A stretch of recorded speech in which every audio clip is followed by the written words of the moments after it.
Magandang araw sa inyo ating narrator. At itago na lang po ninyo ako sa pangalang Alejandro. Ikukwento ko lang sa inyo itong naging karanasan ko ng mga panahong binata pa lamang ako. Ito rin po yung panahon na nagtungo ako sa Maynila upang makipagsapalaran. Dahil sa hirap ng buhay namin noon sa probinsya, naisipan kong maghanap ng trabaho sa Maynila. May mga kamag-anak rin po kasi kami doon. Kamag-anak po ng nanay ko na siyang tumutulong nga sa akin noon upang makapaghanap ng matatrabahuhan. Ayaw naman sana ng aking mga magulang, pero dahil dala nga rin ng matinding pangangailangan, ay wala na rin silang nagawa kung hindi yung pumayag na rin sa gusto kong makatulong sa kanila sa pamamagitan nga ng pagtatrabaho kahit malayo. Marami rin kasing mga gastusin noon, lalo na nga at nag-aaral pa yung mga kapatid ko. Isang linggo bago ko tuluyang umalis sa aming baryo upang pumunta ng Maynila, masinsinan pa akong kinausap ng aking mga magulang noon kung sigurado na nga ba ako sa aking desisyon. Tumango naman ako bilang tugon sa kanila at pinagsabihan silang wag na silang mag-alala. Gayong sisikapin ko ring maging maayos yung aking sitwasyon doon. Isa pa, sa isang tiyahin naman ni nanay ako pansamantalang mananatili habang naghanap ng trabaho. Kaya kahit papano ay hindi na rin ako mahihirapan pang maghanap ng matutuluyan doon. Naging malimit naman yung pagpapaalala sa akin ni nanay at tatay na mag-iingat ako doon. Dagdag pa nila, mas lalong kailangan kong mag-ingat doon. Gayong maraming tao akong makakasalamuha na hindi ko naman kakilala. Hindi kasi tulad sa probinsya na kapag iisang baryo o karatig man ay talagang makakilala mo lang yung mga tao. Alam ko na nga kung anong ibig sabihin noon ng aking mga magulang, dahil madalas rin nilang sabihin sa akin noon na ang aswang ay tao rin. Kaya't mahirap tukuyin kung aswang nga ba o normal na tao yung nakakasalamuha ko. Napasabi pa ako noon sa kanila na huwag na lamang yung alalahanin, gayong hindi naman tulad ng probinsya yung Maynila na maraming mga aswang. Kung may dapat ka mang katakutan ay yung mga normal pang tao na talagang masasamang loob. Pero kahit na ganon, pinagsabihan pa rin nila akong dalawa na huwag akong pakampante.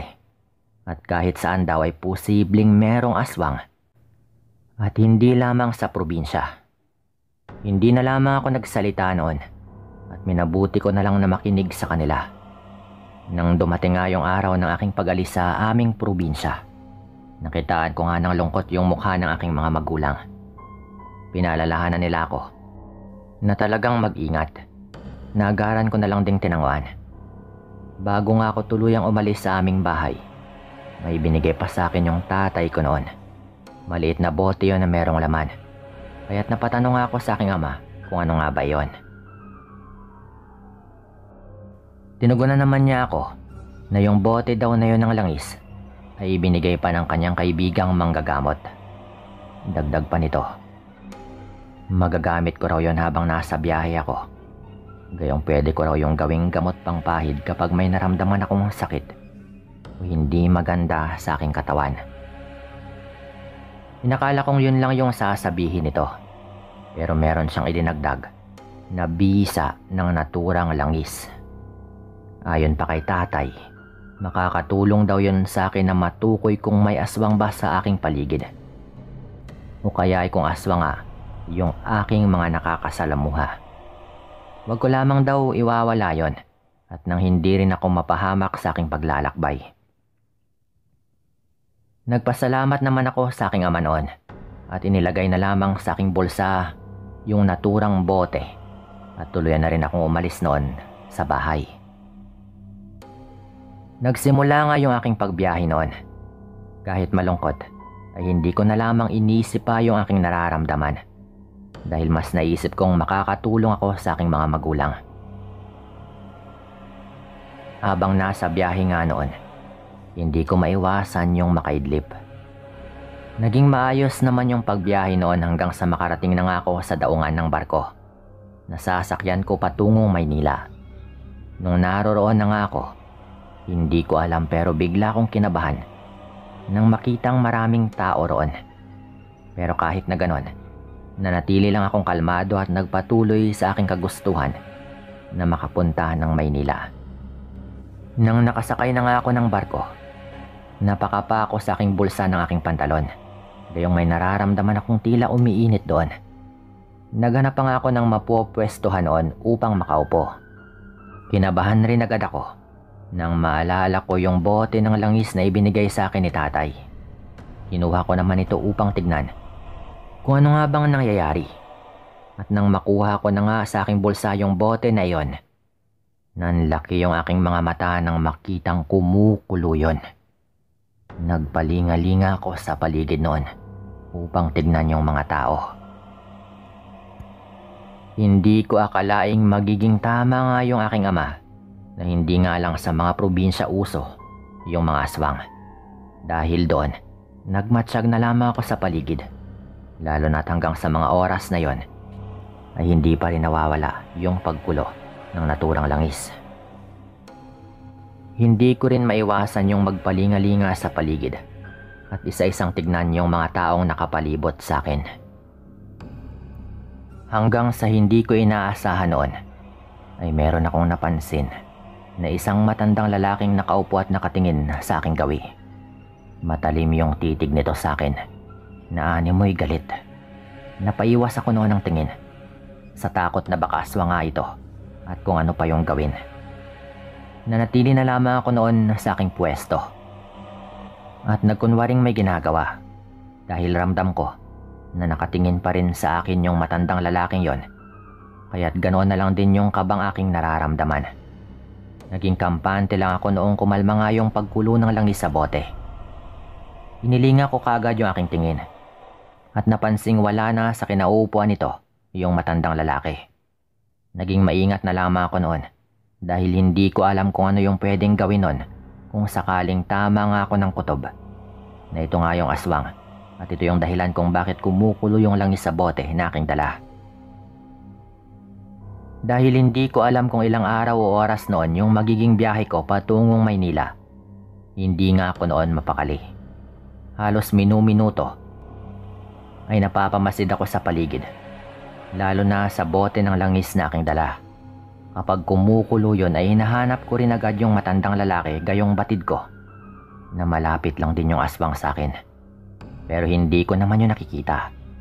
Hindi ko na alam kung saan nga ba ito nagpunta. Ang hinala ko rin noon ay hindi lamang ito yung aswang na lulan ng barkong aking sinasakyan. Kaya't minabuti kong maging alerto sa posibleng mangyari. Nang gumabi na nga noon, hindi ako halos makatulog. Nagigising ako noon kaagad kapag may naulinigan akong mga ingay sa paligid. Pag ganoon nga yung nangyayari, kaagad akong napapatingin sa langis. Kapag naman hindi ito kumukulo, ay napapabuntong hininga na lamang ako noon at bumabalik sa aking pagidlip. Hanggang nakatulog naman ako noon. Subalit na alimpungatan ako nang may maramdaman akong nakahawak sa aking braso. Nang maimulat ko nga yung aking mga mata, tumambad sa akin yung matandang lalaki. Ganoon na lang yung takot ko. Kaya't napabalikwas nga ako noon sa aking pagkakahiga. Kinuha ko rin noon yung bote ng langis at tinitigan kong kumukulo. At nagtaka ko noon gayong hindi man lang yun kumukulo o kung anumang indikasyon na aswa nga yung matandang lalaking aking kaharap. Nakita nun yung pagtataka sa aking mukha. Kaya't agaran itong nagwikang hindi siya aswang. Dahil doon, hindi ko na nga napigilan yung sarili ko na tanungin kung bakit ganoon na lang ito makatitig sa akin. Ipinaliwanag ko rin na dahil nga sa pamamaraan ng pagtitig niyang yon, ay iniisip ko na siya nga yung aswang na malapit. Kaya't kumukulo yung langis na bigay ng aking ama. Napabuntong hininga naman yung matandang lalaking to. Bago nga siya nagpakilala sa akin na siya raw si Mang Tibor. Isa raw siyang manggagamot na mula sa probinsya at may pupuntahan daw siyang gagamutin niya sa Maynila. Sinabi niya rin kung bakit ganoon niya ako titigan. Gayong nakikita raw niya kung tinititigan yung bote na sawari nga niya ay langis. Tama nga siya ng hinala Nang mapatingin ako sa kanya at naisip nga niyang inakala kong aswang siya. Akala ko yun lang din talaga yung dahilan nito. Pero may sinabi siyang nagpatindig ng balahibo sa aking katawan. Ayon sa matandang lalaki, malapit daw sa pwesto ko ng mga sandaling yon ang mga aswang. Nanlaki pa nga yung mga mata ko dahil sa aking narinig na mga aswang yung kanyang sinabi na ang ibig sabihin ay hindi lamang isa. Dahil natahimik ako noon, sinabihan ako ng matanda na sumama sa kanya. Gayong ituturo daw niya sa akin kung sino nga ba yung kanyang mga tinutukoy. Sumama nga ako noon. Nagtungo kami sa isang bahagi ng barko kung saan may 2 tao na tila nagmamatsyag sa paligid. Sa wari ko ay mag-asawa yung mga yon. Silang 2 yung nasa bahaging yon, kaya't malakas rin yung naging kutob ko. Na yun na nga yung tinutukoy ni Mang Tibor ng mga aswang. Hindi nga ako nagkamali sa hinala ko noon dahil sinabi na nga niya na yung 2 yon ay mga aswang nakasabay namin sa barko. Sa hindi naman inaasahan ni Mang Tibor ay nakita nga namin yung 2 na tila balisa. Naging panay yung pagpalingalinga ng mga ito at animoy tinitignan kung may tao ba sa paligid. Kinabahan naman ako noon at marahil ay napansin yun ni Mang Tibor, kaya't pinagsabihan nga nito ako. Ayon pa sa kanya, wala akong dapat ipag-alala, gayong hindi magagawa ng mga aswang na yon yung kanilang plano. Dagdag pa nito, mahihirapan din daw yung mga yon kung sakaling may gagawin sila. Gayong nasa dagat nga kami at ayaw ng mga nilalang na yon yung dagat dahil nga tulad ng asin ay mahapdi rin daw ito sa kanilang balat kapag nasaan yung aswang sila. Namangha rin ako noon nung sabihin ni Mang Tibor na nakakaya rin ng mga nilalang na yon na kontrolin yung kanilang pagiging aswang. Lalo na kung matagal na nga sa kanila yung sumpa ng pagiging ganoon. Kung ibabase nga namin sa edad ng mag-asawa, marahil ay matagal na rin silang namumuhay bilang mga aswang. Kahit papano ay nakampante ako noon. Lalo nga at alam ko na kung sino nga yung aswang. Dagdag pa roon, may kasama na rin akong manggagamot na marami ring alam tungkol sa mga ganong nilalang. Nagkwentuhan na lamang kami noon ni Mang Tibor tungkol sa mga bagay-bagay. Naging mapagmatsyag rin naman kami sa aming paligid at mas piniling hindi na lang muna matulog. Marami nga kaming napagkwentuhan ni Mang Tibor noon hanggang sa nakarating na nga ako noon sa Maynila. Pero bago nga kami tuluyang magkahiwalay ni Mang Tibor ng landas, may nangyari pang hindi maganda sa pagitan namin at sa mag-asawang aswang. Nang pababa na kasi ng barko, nakasabay namin yung mga ito. Hindi sinasadyang masagi ni Mang Tibor yung lalaking yon, kaya't nagalit nga ito. Napahinto ito nang siguro ay maramdamang may kakaiba kay Mang Tibor, kaya't nagkatitigan nga silang 2. Hindi naman nakatagal sa pagtitig yung lalaki at napaiwas nga ito ng tingin. Bago sila umalis ng kanyang asawa, may sinabi pa ito kay Mang Tibor, pati na rin sa akin. Ayon dito, alam niyang alam namin kung ano nga silang mag-asawa. Gayong ramdam daw nila yon. Binantaan pa nila kami noon na sana'y wag raw mag-cruise yung aming mga landas. Dahil hindi na raw nila kami hahayaan kung sakali man at makikita raw namin kung ano yung kaya niyang gawin. Pagkatapos niyang sabihin yon, dali-dali nang naglakad palayo noon yung mga ito at hindi na lumingon pa sa amin. Napatawa na lang si Mang Tibor noon at narinig rin po nila yon. Talagang hindi natakot yung matanda. Nang wala na nga yung 2 yon, nagwika si Mang Tibor na wag ko na raw isipin yung sinabi ng lalaking yon. Nakangisi pa nga raw ito gayong tila naghahamon daw yon. Gayong parang hindi naman niya alam kung ano yung kayang gawin ni Mang Tibor sa kanya. Kayang-kaya raw siyang patayin ng matanda kung gustuhin ito.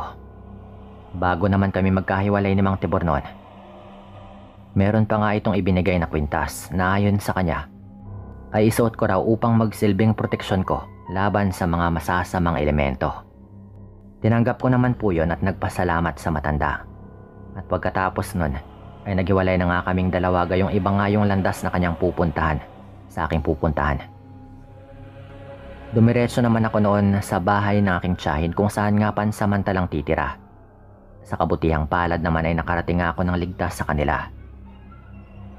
Hanap rin ako agad ng trabaho noon sa Maynila, pero lagi ko pa ring suot yung kwintas na ibinigay ni Mang Tibor. Sa paglipas ng mga taon, naging maayos naman po yung buhay ko at ng aking pamilya.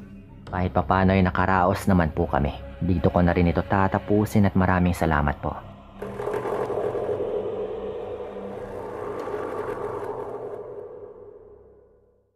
Magandang araw sa inyong lahat. At tawagin na lang po ninyo ako sa pangalang Alexa, taga-Antique. At gusto ko lang ding magbahagi sa inyo ng naging karanasan namin ng aking nakababatang kapatid na itago na lang natin sa pangalang Cecil. Nung mga nasa edad pa lamang ako na 10 taong gulang at yung kapatid ko naman ay mga 8 taong gulang, nakailigan naming dalawa na maligo sa may sapa na nasa gitna pa ng kagubatan. Minsan ay kasama rin yung aming lola Chodora at minsan naman ay sumasama na lang din kami sa mga kalaro naming nagpupunta roon. Dahil wala namang bali-balita noon tungkol sa mga masasamang elemento sa gubat o maging sa mga aswang, ay kampante naman yung aming lola na hayaan kaming magpunta roon kahit na may pagkakataon na kaming dalawa lamang ng kapatid ko. Isang hapon noon, sa pagkakatanda ko ay mga nasa 3:00 na rin po yon, nang magpasya nga kami ng kapatid ko na magpunta sa sapa upang maligo. Alam rin namin noon na kapag anong oras ay may mga bata rin sa baryo namin at maging sa mga karatig baryo na nagpupunta roon para maligo. Nagpaalam naman kami noon kay lola at nang payagan nga kami nito ay hindi na kami nagaksaya pa ng panahon at agaran kaming nagpunta doon. Bago nga kami tuluyang makaalis noon, pinagsabihan pa kami ni lola na wag lang magpapagabi at baka kung matakot kami sa daan gayong madilim na nga yung daan pa uwi. Tumangulang kami noon kay lola at nagwika pa kaming bago mag 5:00 ng hapon ay uuwi rin kami ng kapatid ko. Nagsimula na nga kaming maglakad noon patungo doon sa gubat. Habang naglalakad ay hindi nga namin maitago yung pananabik gayong makakaligo nga kami ulit doon. Bukod pa sa pagligo ay naglalaro rin kami roon syempre. Kaya talagang masaya tuwing naroroon kami ng kapatid ko. Puro pa kami tawanan noon habang tinatahak nga yung daan patungo doon sa may sapa. Dahil meron ngang mas malapit na daan patungo roon, doon nga namin napiling dumaan. Nagpatuloy lang yung masayang paglalakad namin ng kapatid ko hanggang sa makarating na nga kami noon doon sa may sapa. Nakita namin na maraming mga batang naroroon, kaya tumakbo na nga kami agad. Nung naroroon na nga kami sa sapa, agaran din kaming nagtampisaw sa tubig. Tulad rin ng ibang mga bata, sumali pa nga kami sa kanilang mga laro. Dahil nawili nga noon sa pakikipaglaro habang naliligo, hindi na nga namin namalayan yung oras noon. Hindi pa naman madilim yung paligid syempre. Pero ang ilan sa mga kalaro namin ay isa-isa na ngang nagsiuwian. Maging yung mga batang umuwi sa baryo namin ay nauna na ring umalis. Pero kami, nanatili pa rin kami doon upang maglaro pa saglit. At hanggang lumaon, ay kaming dalawa na lamang yung natitira sa sapang yon. At dahil kami na lang yung naiwan doon, napagkasunduan naming magbabad na lang ng ilan pang minuto bago umuwi. Ganon po kami kasabik sa paliligo doon. Ilang sandali pa ay umahon na rin kami sa lupa at tinungo na nga yung aming mga tsinelas. Nang maisuot na namin yung mga yon, ay nagsimula na rin kaming maglakad. Yun nga lang, 4 na hakbang pa lang siguro yung aking nagagawa nang tawagin ako ng kapatid ko, na noon ay hindi pa pala nakakaalis sa bahagi kung saan nga namin iniwan yung aming mga tsinelas. Napalingon ako sa kanya noon at kita ko naman na meron siyang tinuturo sa may kabilang bahagi ng sapa na hindi naman malayo. Tinignan ko nga yung kanyang tinuturo noon at ganoon na lang yung aking pagkamangha nang makita yung isang bayawak doon na kulay puti. Umiinom po ito ng tubig sa may sapa. Marahil ay doon lang din nakatuon yung kanyang atensyon, kaya't hindi nga kami nito napapansin na nakatingin na nga sa kanya. Talagang puting-puti po yun. Sa kaba naman namin ng kapatid ko na baka sugurin nga kami nito, ay tumakbo na rin kami palayo roon. Hindi na kami lumingon pa noon hanggang sa makalayo na nga kami sa may sapa. Nang nakalayo na nga kami, naisipan naming tumigil muna sa pagtakbo at saka tinignan nga yung puting bayawak kung naroroon pa ba sa may sapa o baka wala na. Tinanaw nga namin yon at nang hindi namin ito nakita, ay nagpatuloy na lang kami sa aming paglalakad pa uwi. Pinagsabihan ko pa yung kapatid ko noon na bilisan na lamang namin yung aming paglalakad dahil unti-unti na ring dumidilim noon sa paligid. Naisip ko rin baka maabutan kami ng naturang bayawak kaya't minadali na rin namin na makauwi. Talagang kakaiba po kasi yung bayawak na yon. Sa kabutihang palad naman, ay nakauwi naman kami sa bahay nang hindi na nga namin nakikita yung puting bayawak. Dahil doon, ay napaisip ako na baka sa ibang bahagi nga nagtungo at wala naman talaga itong balak na lumapit sa amin nung nasa may sapa kami ng aking kapatid. Tinanong pa kami ni Lola Chudora noon kung bakit ganoong oras ng araw kami nakauwi at muntikan pa kaming abutan ng dilim.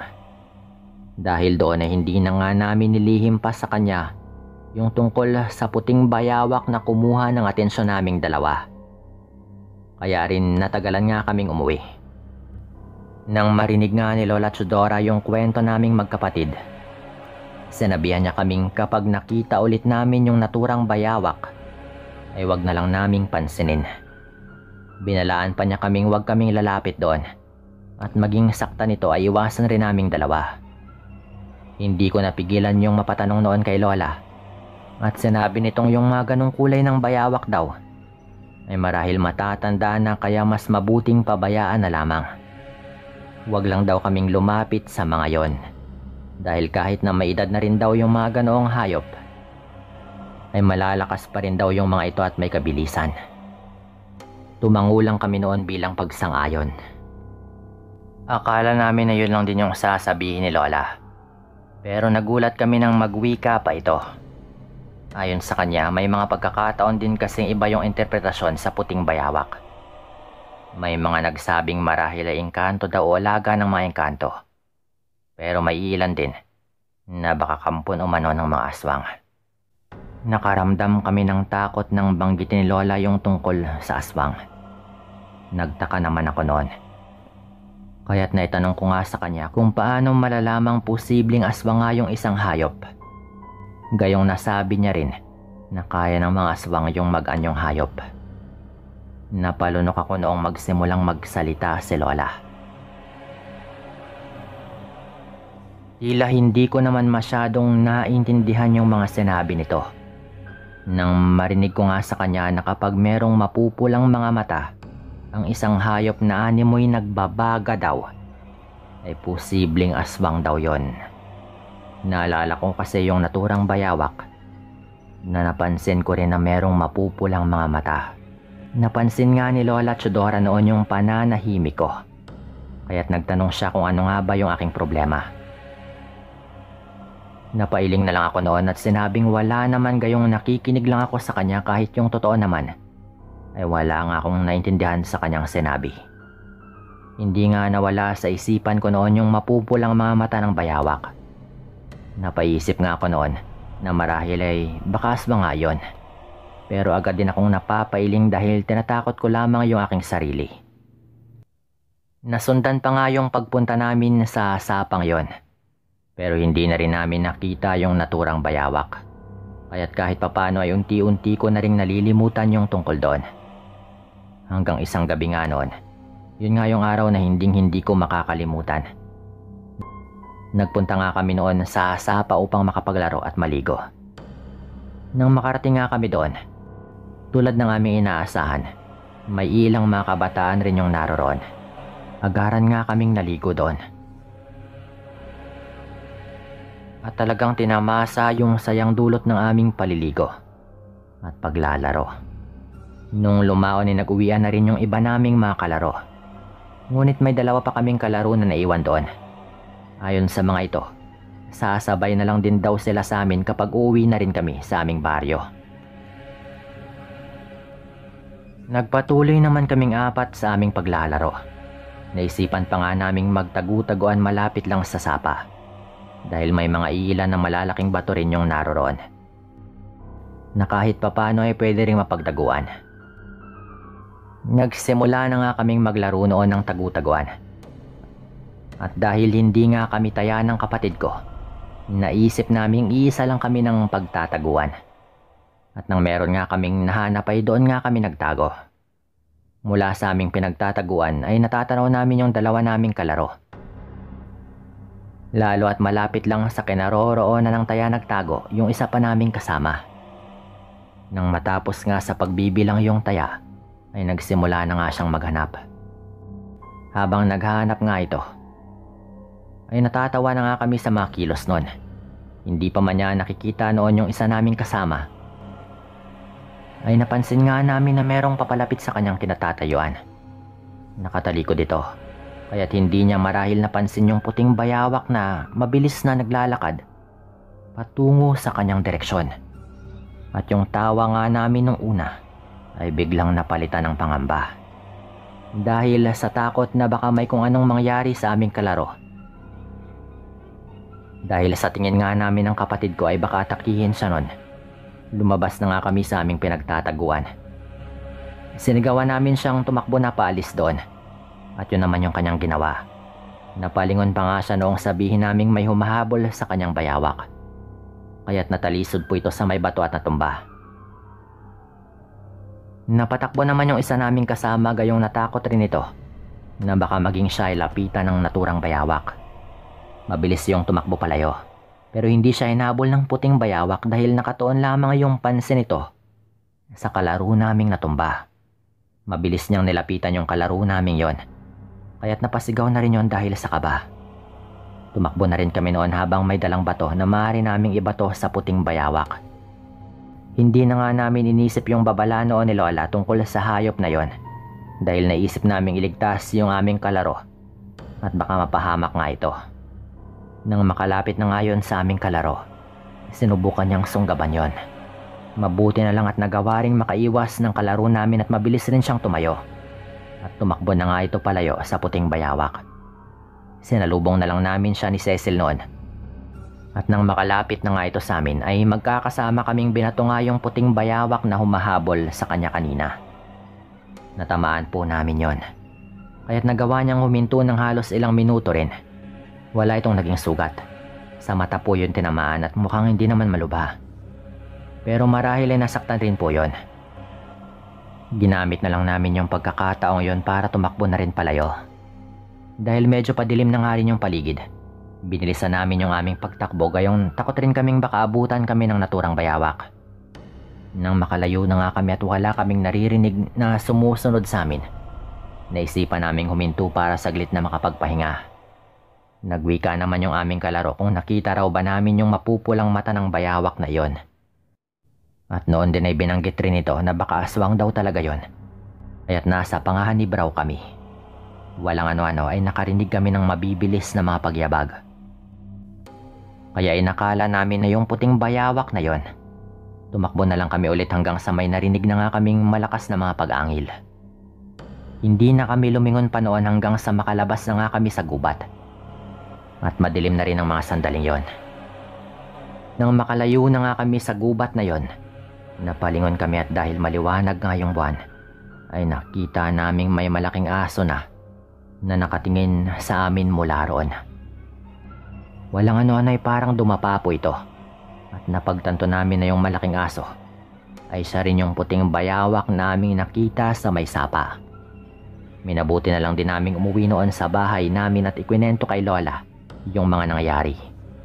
Nagtaka kasi ito kung bakit may kasama kaming kalaro namin gayong gabi na rin yon. At hindi kababaryo yung naturang bata. Nang marinig nga ni Lola yung aming naging karanasan, binawalan na nga po niya kaming magtungo doon sa may sapa. Ayon pa sa kanya, habang hindi napapatay yung aswang na nag-aanyong puting bayawak na marahil ay nakatira sa gubat, hindi raw kami magiging iligtas na pumunta doon. Sumang-ayon na lang din po kami kay Lola noon. Gayong takot rin kami sa mga nangyayari. Nanatili muna sa bahay namin yung aming kalaro at pinakain na nga rin siya ni Lola. Ihatid na lang daw kasi ito ni Lola sa kabilang baryo kung saan nga siya nakatira.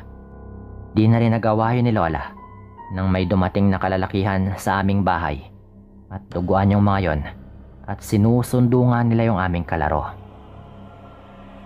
Napag-alaman naman namin ni Lola na tsuhin pala yun ng bata at yung isa pa naming kalaro ay ligtas na rin daw. Kaya raw duguan yung mga yon ay nakipagbuno pa raw yung mga ito sa puting bayawak na humabol sa kanila sa loob ng gubat. Hindi nga raw nila akalaing aswang pala yon. Kahit pa na meron na silang kutob, lalo at mapupula raw yung mga mata nun na talagang nagbabaga sa dilim. Napagtanto na lang din nilang tama nga yung kanilang kutob nang unti-unti raw itong naging isang matandang babae. At doon na nga sila nagpang-abot. Ayon pa sa kanila, mukhang nagawa raw nilang patayin yung matanda. Hindi man daw sila 100% sigurado. Dahil nakawala pang araw yon, pero marami raw yung malubang sugat na tinamon dahil sa mga pagtaga. Kinuha na nga nila noon yung kanilang pamangkin at umalis na rin sila. Kinaumagahan na balitaan na lang din po namin na meron ngang natagpuang matanda sa gubat na wala ng buhay. Alam na po namin noon na yung matandang yun ay walang iba kundi yung matandang aswang na nag-aanyong puting bayawak. Pero syempre ay nanahimik lang din po kami lalo at hindi naman kami sigurado sa mga nangyari. Pagkatapos naman po ng mga nangyaring yon, wala nang napabalitang mga kung anong kababalaghan sa aming baryo. Kahit pa inaabot na nga kami ng dilim ulit sa aming paglalaro, ay wala na rin kung ano kaming nararanasan. At naging tahimik naman po yung aming buhay noon. Dito ko na rin tatapusin yung kwentong ito at maraming salamat po.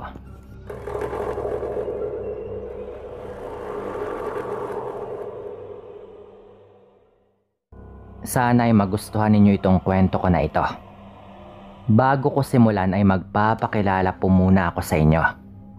Tawagin ninyo ako sa pangalang Lando. Tubong Aklan pero kasalukuyang nagtatrabaho dito sa Amerika.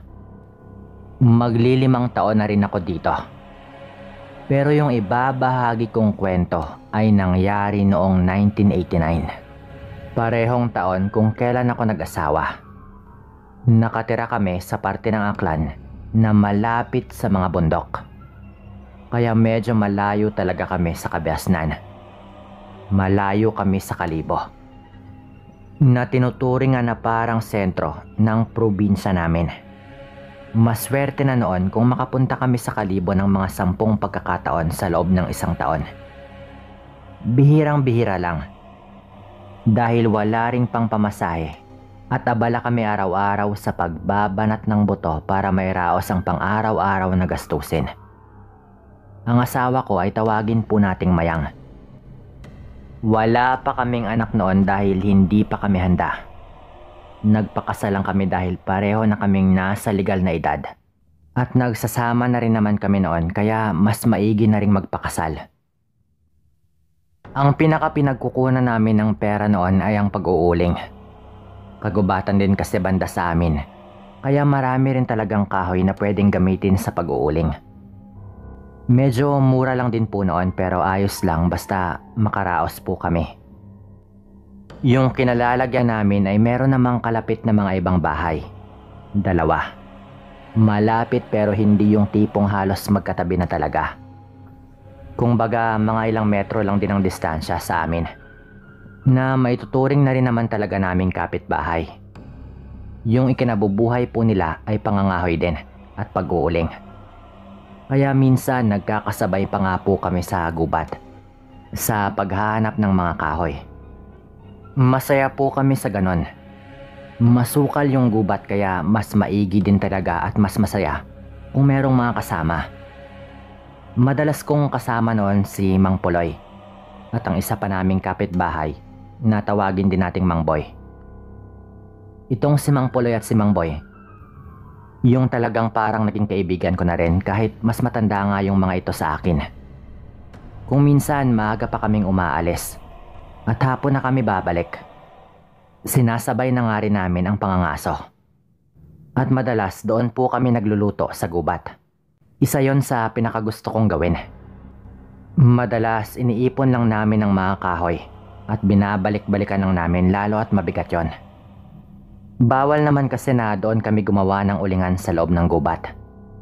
Pero yung ibinebenta namin na kahoy panggatong, minsan doon na rin namin sa gubat sinisibak.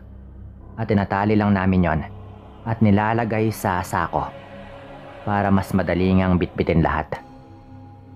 Maganda ang samahan naming magkakapitbahay noon. Isang araw sabi ni Mang Boy sa amin, baka lumipat na raw sila sa Iloilo. Dahil maganda nga yung trabaho ng anak niya doon. Pinaghirapan niyang mapagtapos ng pag-aaral ang kanyang anak. At nakakuha na ito ng magandang trabaho doon sa Iloilo.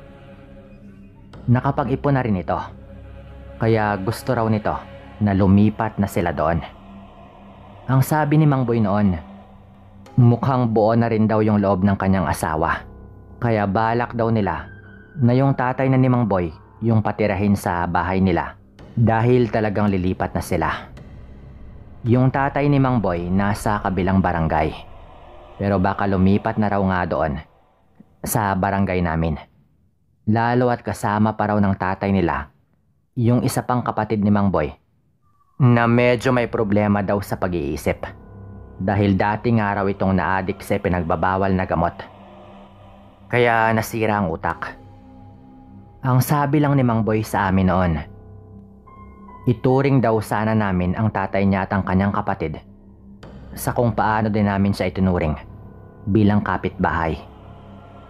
Pagkatapos nga po ng usapan na iyon, mga 3 araw siguro ang nakaraan, umuwi na nga doon yung tatay at kapatid ni Mang Boy. Hindi pa nakakalipat sila Mang Boy noon, pero umuwi na doon ang tatay niya at ang kapatid para masanay na rin daw sila unti-unti sa lugar namin. Matanda na yung tatay nito noon, pero nakakabilib na malakas pa yung pangangatawan. Mga 70 na siguro sa banta ko. Mukha naman itong mabait pero may pagka-weirdo rin talaga. Laging nakadungaw sa bintana at nakatanaw sa bahay nila Mang Puloy. Yung isa pa nga naming kapitbahay na nabanggit ko na rin kanina. Mga 2 araw pa lang siguro sila doon nung sabihin sa amin ni Mang Puloy na medyo kakaiba daw ang matanda. Nagtanong pa ito sa akin kung wala ba daw kaming napapansing kakaiba rito. Nung unang gabi daw kasi ng matanda doon, nakita daw siya ni Mang Puloy na lumabas ng bahay ng alanganing oras. Hating gabi na raw noon pero nagkataon lang na lumabas si Mang Puloy para gumamit ng kubeta. Hindi raw siya napansin ng matanda. Lumabas daw ito ng bahay at nagmamadali daw na tumakbo papasok sa kakahuyan. Nung sinabi niya iyon, abay syempre nagtaka po ako agad. Ano naman ang gagawin doon ng isang matanda sa hating gabi? Mapapaisip ka talaga pero hindi pa ganun kalala yung iniisip ko noon. Dagdag pa ni Mang Puloy, iba daw yung kilos ng matanda noon Parang hindi daw uugod-ugod. Mabilis daw na parang meron daw itong nakitang kung ano na kanyang hinabol. Susundan daw sana ni Mang Puloy, pero natakot din siya at hindi na rin niya kaya ang tawag ng kalikasan. Kaya yun na muna ang kanyang inuna. Akala ko noon yun na yung buong kwento niya, pero meron pa itong dinugtong. Nung sumunod naman daw na araw pagkatapos niyang makita ang matanda, nakita naman daw ng kanyang asawa na sinasakal ng matanda ang aso ni Mang Boy at naglalaway daw ito na parang gusto raw nitong patayin yung alagang aso ng mismong anak niya. Litong-lito ako noon. Hindi ko lubos maisip na sa ilang araw pa lang napananatili doon ng matanda. Marami nang napansing kakaiba yung isa naming kapitbahay. Bago lang sa akin noon ang mga ganong pangyayari. Kaya tinanong ko si Mang Puloy kung ano ba sa tingin niya ang tunay na nangyayari. At diretsahan akong sinagot ni Mang Puloy. Duda daw niya. Isang aswang, yung tatay ni Mang Boy. Napatanong ako ulit noon dahil nagulat ako. Ang iniisip ko lang kasi, baka wala sa katinuan at katunayan ay nalungkot ako noon. Pero nung sabihin niyo ni Mang Puloy, yung lungkot ko napalitan ng pangamba. Dahil yung sinasabi niya na baka isang aswang, magiging kapitbahay na talaga namin. At ayon sa nabalitaan ko, pagtatanim, pangangaso at pag-uuling din daw ang kabuhayan ng matanda. Tawagin pala natin ang matanda na ito sa pangalang Lolo Randy. Kapag nagkataon, magkakasabay kami sa gubat at hindi ako komportable na meron kaming makakasamang ganon. Nung sumunod po na araw habang nagpapakain ako ng alaga naming baboy, biglang lumapit sa akin si Lolo Randy. At ang sabi nito, "Aba, malaki-laki na ang alaga ninyo ah. Pwede na." Sambit pa nito. Tumango naman ako at ngumiti-ngiti lang sabay tumalikod na dahil umiiwas nga ako sa kanya. Nung bigla pa itong may pahabol na sinabi, "Pwede na. Pwede nang kainin ng buhay." Mahina pa po nitong sabi. Anong sabi ninyo? Agad kong tanong noon pero ngumiti lang din ito at naglakad palayo. Medyo napikon ako noon. Pero alam kong hindi lang yon basta biro. Mukhang aswang nga talaga yung matanda. Nung gabi na, pagkatapos naming maghapunan, natulog na agad ang mga kasama ko sa bahay. Kasama ko rin kasi yung mga magulang ko bukod sa asawa ko. Ako naman hindi talaga mapakali. Hindi ako makatulog. Mga 10:00 na noon. Pero wala pa rin. Kaya hindi na ako nakatiis. Matahimik akong lumabas ng bahay. At dinala ko ang susi. Para pwede pa rin akong lumabas na mailako pa rin yung pinto namin. Mahirap na at baka may ibang pumasok. Pumunta ako noon sa bahay nila Mang Puloy. Balak ko sanang magpasama sa kanya para magbantay ng gabing yon. Pagdating ko doon, nagulat ako dahil nasa labas din ng bahay si Mang Puloy. Nagyoyosi ito dahil hindi rin daw siya mapakali. Nung sabihin ko sa kanya ang plano ko, agad itong pumayag dahil gusto rin daw talaga niyang alamin ang tunay na pagkatao ng matandang si Lolo Randy. Bago kami umalis ay nagdala si Mang Puloy ng sibat, yung ginagamit namin minsan sa pangangaso. At aaminin kong sanay pong gumamit ng ganon si Mang Puloy. Ang ginawa namin noon, marahan kaming gumapang sa matataas na damuhan na malapit doon sa kulungan ng baboy. Pero bago namin ginawa yon, pinilit ako ni Mang Puloy na magpahid ng uling sa buong katawan ko. Para daw maitago ang amoy namin at para mas hindi kami makita sa dilim. Kung sakaling aswang araw talaga ang matandang babantayan namin. Nilalamok na kami noon sa kakabantay pero hindi kami sumuko. Ilang sandali pa, bumukas yung pinto sa likod nila Mang Boy. Tanaw namin mula doon at lumabas doon si Mang Randy.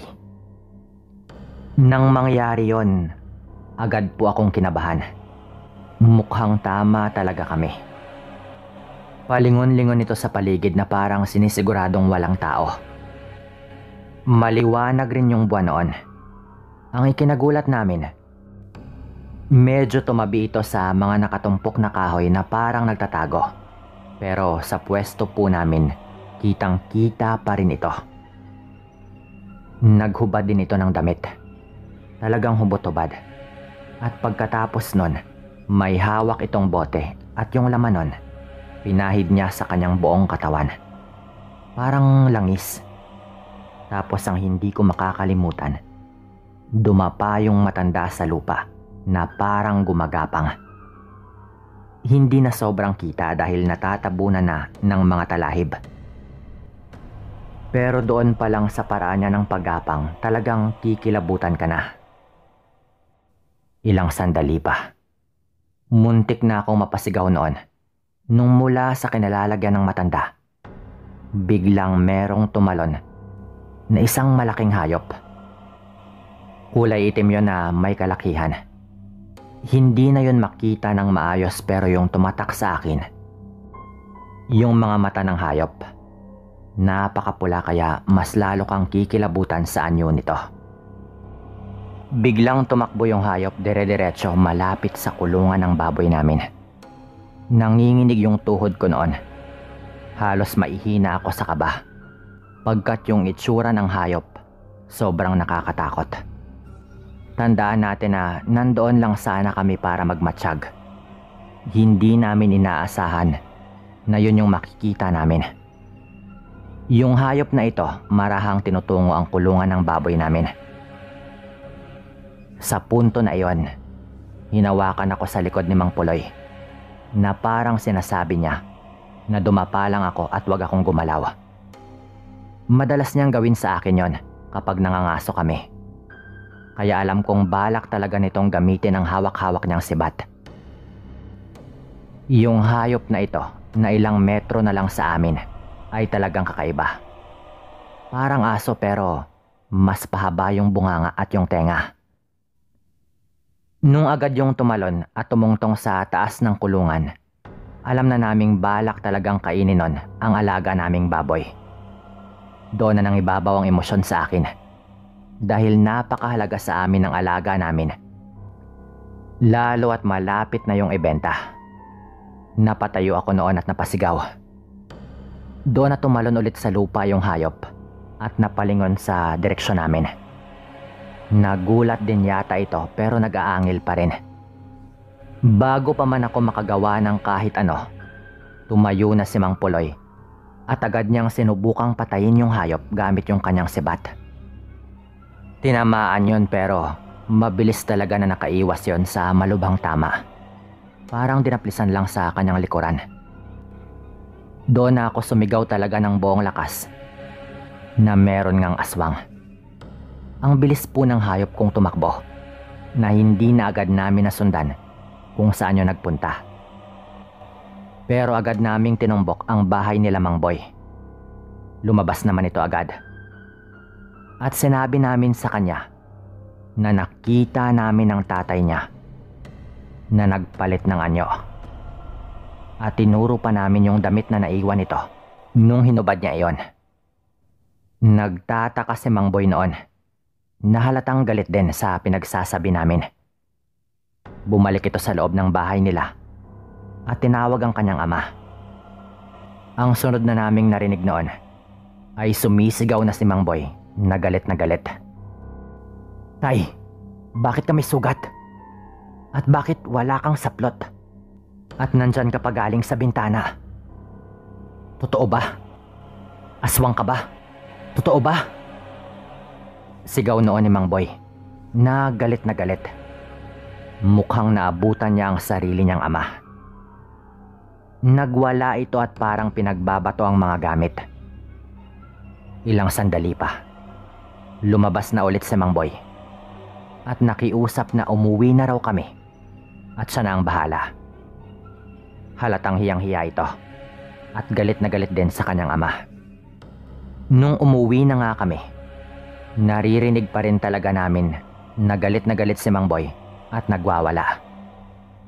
Hindi ko alam kung gaano kaluba ang sugat ng matanda noon, pero sigurado akong tinamaan yon. Kaya narinig naming sinabi ni Mang Boy na meron ngang sugat ang kanyang ama.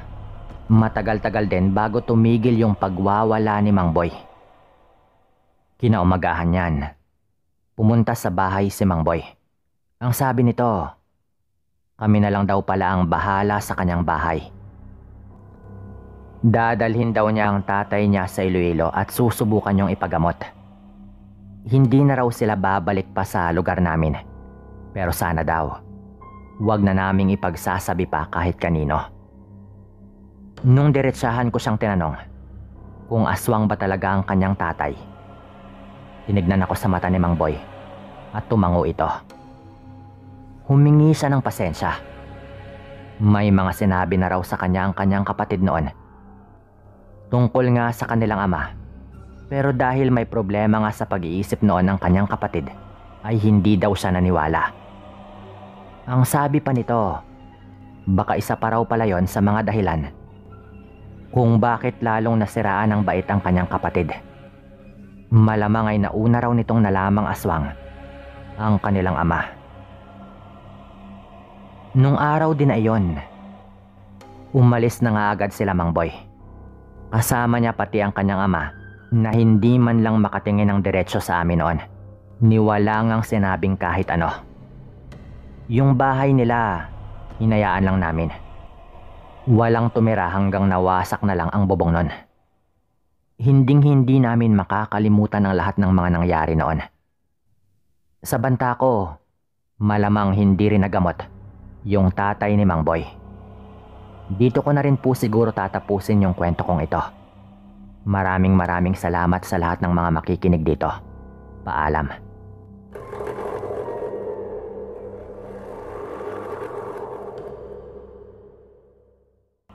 Ako nga po pala si Danilo. Taga Eastern Samar po ako. At dito na ako tumanda sa baryo namin na hindi ko na rin babanggitin pa. Para mas komportable ang pagkukwento ko ng aking karanasan. 40 anyos na po ako ngayon. At katunayan meron na rin pong 3 anak. Nangyari itong kwento na ito, dekada 90. Abala kami noon sa paglilinis ng paligid at mga natumbang puno dahil nadaanan nga po kami ng bagyo. Normal na sa aming lugar sa Samar ang makaranas ng ganito sa tuwing merong dumadaang bagyo. Bagyuhin kasi talaga ang lugar namin.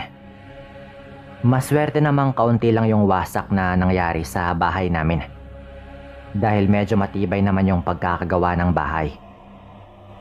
Meron namang negosyong bigasan yung mga magulang ko. Kaya kumikita naman ng maayos na nakapagpagawa naman kami ng medyo matibay na bahay. Habang nagliligpit kami ng mga kalat, meron kaming 2 kababaryo na lumapit sa amin. Hinahanap yung tatay ko.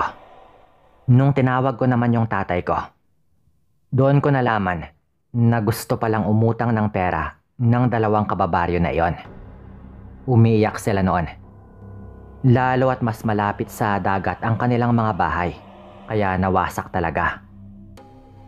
Hiram lang sila ng pera para kahit papaano makapagsimula silang muli at maipatayo ang kanilang nawasak na bahay. Dahil doon, syempre, naawa naman yung tatay ko. Hindi kami mayaman pero kahit papaano, may naipon namang konti yung tatay ko. Kaya pinahiram niya talaga yung 2 naming kababaryo. Grabe ang pasalamat nila noon sa amin. Lumipas ang ilang buwan at nakabayad na agad yung isa. Inunti-unti lang nito yung kanyang pagbayad at sa awa ng Panginoon ay nabayaran naman niya. Habang yung isa naman, ni hindi man lang nabawasan yung kanyang utang. Ang lagi lang nitong sinasabi kapag sinisingil ay babayaran daw niya ng buo para isang bagsakan lang. Pero wala namang nangyayari. Hindi naman din masabi na wala talagang pangbayad. Dahil alam naman namin na malakas naman din ang kanilang kinikita sa pangingisda. At meron din naman silang pwesto sa palengke. Bukod pa po doon ay meron din silang prutasan na ang anak naman nila yung nagbabantay. Kaya wala talaga silang rason na hindi makabayad kahit paunti-unti. Isang araw, nag-deliver kami ng tatay ko ng bigas sa isang sari-sari store na nagre-retail din ng bigas. Sumasama ako lagi para merong katulong yung tatay ko sa pagbubuhat. Sakay kami ng aming tricycle. Napadaan kami noon doon sa bahay ng kababaryo naming merong utang kay tatay. Na katunayan, aabutan na yata ng 1 taon. At niwala man lang bawas ang kanyang utang. Ang sabi noon ng tatay ko, pagbalik raw namin, ay subukan daw naming singilin ulit. Daanan daw namin. Ginawa nga namin yon, Sir Dan. At akalain mo ba naman na nung singilin na namin ito, binantaan pa kami at pinagmumura. Kaya binantaan rin po ito ng tatay ko na ipapabarangay na lang daw namin kapag hindi pa rin talaga magbayad o kahit maghulog man lang. Maayos naman kasi yung usapan pero ayaw lang talaga nilang sundin. Hindi po namin nakalain na yung akala naming hindi pa ganon kalala na problema ay mapupunta pala sa isang kwentong kababalaghan. Galit na yung tatay ko noon. Kaya ang sabi niya, tuwing may pagkakataon daw ay talagang sisingilin niya. Isang gabi, maaga pa naman noon, mga bandang 6:30, pero madilim na. Papunta kami noon ni tatay sa isang lamay dahil namatay nga yung nanay ng kanyang kaibigan. Naglakad lang kami noon. Napadaanan naman kami noon sa bahay ng kababaryo namin na merong utang sa amin. Tawagin na lang pala natin sila sa pangalang Mang Pedro at Aling Sheila. Mag-asawa po sila. Ang sabi ng tatay ko noon, daanan daw namin. Sinabi ko naman sa kanya na wag na siguro dahil gabi na nga. Pero nung dumaan po kami doon, nagkataon na nandoon pala si Mang Pedro sa labas ng kanilang bahay. At siya na po mismo yung unang nagsalita tungkol doon. Ang sabi nito, yung utang pala namin, ihahatid na lang namin siya na. Ihahatid na namin mamaya, kahit gabi na, para matapos na. Inaantay ko lang na makauwi si Sheila, galing sa bayan. Medyo inis po na wika ni Mang Pedro noon. Sabi ng tatay ko, bukas na lang, lalo at gabi na nga. Pero pinili talaga ni Mang Pedro na babayaran na raw talaga nila sa gabing yon mismo. Kaya sinabi na lang ng tatay ko na bahala sila kung ano yung gusto nilang gawin. Sinabi na rin ng tatay ko noon na magtawag lang sila sa bahay namin at nandoon naman yung nanay ko at ang aking kapatid. Napatanong si Mang Pedro noon kung saan daw ba kami pupunta. At sinagot naman ng tatay ko na pupunta nga kami sa isang lamay. Tumangulang si Mang Pedro noon kaya nagpatuloy na kami. Nung nandoon na kami sa lamay, nakaramdam naman ako na medyo masama yung aking tiyan. Kumikirot na kasi ito noong papunta pa lang pero lumala lang talaga nung nandoon na kami sa lamay. Kaya napilitan ako noon na magsabi kay tatay na uuwi na lang muna ako. Hindi naman yung tipong parang tawag ng kalikasan ang kailangan ko pero masama lang talaga ang aking tiyan. Masakit lang talaga yon. Kaya nagmadali akong umuwi. Sa ibang daan ako dumaan noon, lalo at meron nga akong alam na mas mabilis na daan. Nung nasa bahay na ako, agad akong nagpapahid kay nanay ng langis sa aking tiyan. Hinilot-hilot rin niya yon at medyo bumuti naman ang aking pakiramdam. Bala ko sanang bumalik pa sa lamay noon. Nung matanong ko muna kay nanay kung totoo ba na nagbayad na ng utang sila Mang Pedro. Ang sabi naman ni nanay wala daw, kaya natawa na lang ako noon. Sabi ko na nga ba, kalokohan lang yung pinagsasabi ni Mang Pedro na yun eh. Wika ko pa po noon kay nanay. Pero pagkatapos ko pong sabihin yon, Sir Dan, biglang may malakas na kalabog sa bintana namin. Yung tipong parang binato ng kung anong mabigat na bagay. Agad naming binuksan yung bintana at inilawan namin sa baba nun. Napasigaw yung nakababata kong kapatid nung makita namin na isang patay na manok yung nandoon sa baba ng bintana. Nung inilawan din namin ang bintana, Sir Dan, meron ng mga mansa ng dugo sa mismong bintana na parang yung patay mismo na manok yung ginamit para batuhin yung bintana namin. Nagulat kami noon hanggang sa kumalabog ulit sa kabilang bintana. Nung tinignan ni nanay, napasigaw rin ito dahil ganon din yung tumambad sa kanya. Patay ulit na manok at mga manok po mismo namin yon. Manok panabong ng tatay ko. Kilala ko eh. Pero ang weirdo lang talaga doon ay parehong merong kagat sa leeg at sa katawan yung mga manok bago ibinato sa bintana namin. Nakakabigla talaga yon. Parang kinain ng mabangis na hayop bago ibinato sa amin. Kaya iba na ang kutob ko noon at sinigurado ko na maisara ng maigi yung bintana. Nagmadali din akong ilak ang mga pinto. Sa itsura kasi talaga ng manok parang ginutay-gutay. Ang sabi ng nanay ko noon, "Aswang to anak. Merong aswang na bumisita sa atin at mukhang galit." Sabi po noon ng nanay ko. Naniniwala kasi kami talaga sa mga aswang bago pa man mangyari itong kwento na ito. "Kunin mo yung bagakay," wika ng nanay ko noon. Meron kasi kaming ganon, Sir Dan. Pinatulis na kawayan na gawa sa bagakay, parang isang uri ng kawayan. Naniniwala yung tatay ko sa ganon, lalo at matagal siyang tumira sa Iloilo nung binata pa siya. Kinuha ko po agad yon. Sa may kusina lang yon banda. Nakasanda lang sa gilid ng aparador. Nung kunin ko na po yon, munti ko pong mabitawan yun agad nang makita kong merong nakakatakot na nilalang na sumilip sa bintana. Gawa lang sa kawayan yung bintana namin sa kusina. Yung tipong merong mga butas na makikita mo yung nasa labas. Nakakatakot talaga yon. Napatras ako agad. Yung mga pangil at yung mata talagang kikilabutan ka eh. Sumigaw ako noon kay nanay na sinabi kong nandoon yung aswang. Sa punto po na iyon, sinusubukan ng tanggalin ng aswang yung kawayan na bintana. Pinupwersa po niya iyon. Na parang gusto talaga nitong pumasok. Ako naman nanginginig talaga yung kamay ko noon dahil nga sa takot. Lalo at wala kaming kahit sinong katabing bahay na mahihinga namin ng tulong. "Nay! Nandito siya!" Sigaw ko po noon.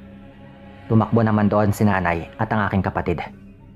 Napasigaw din sila noon nang makita yung nilalang na pilit tinatanggal yung bintana.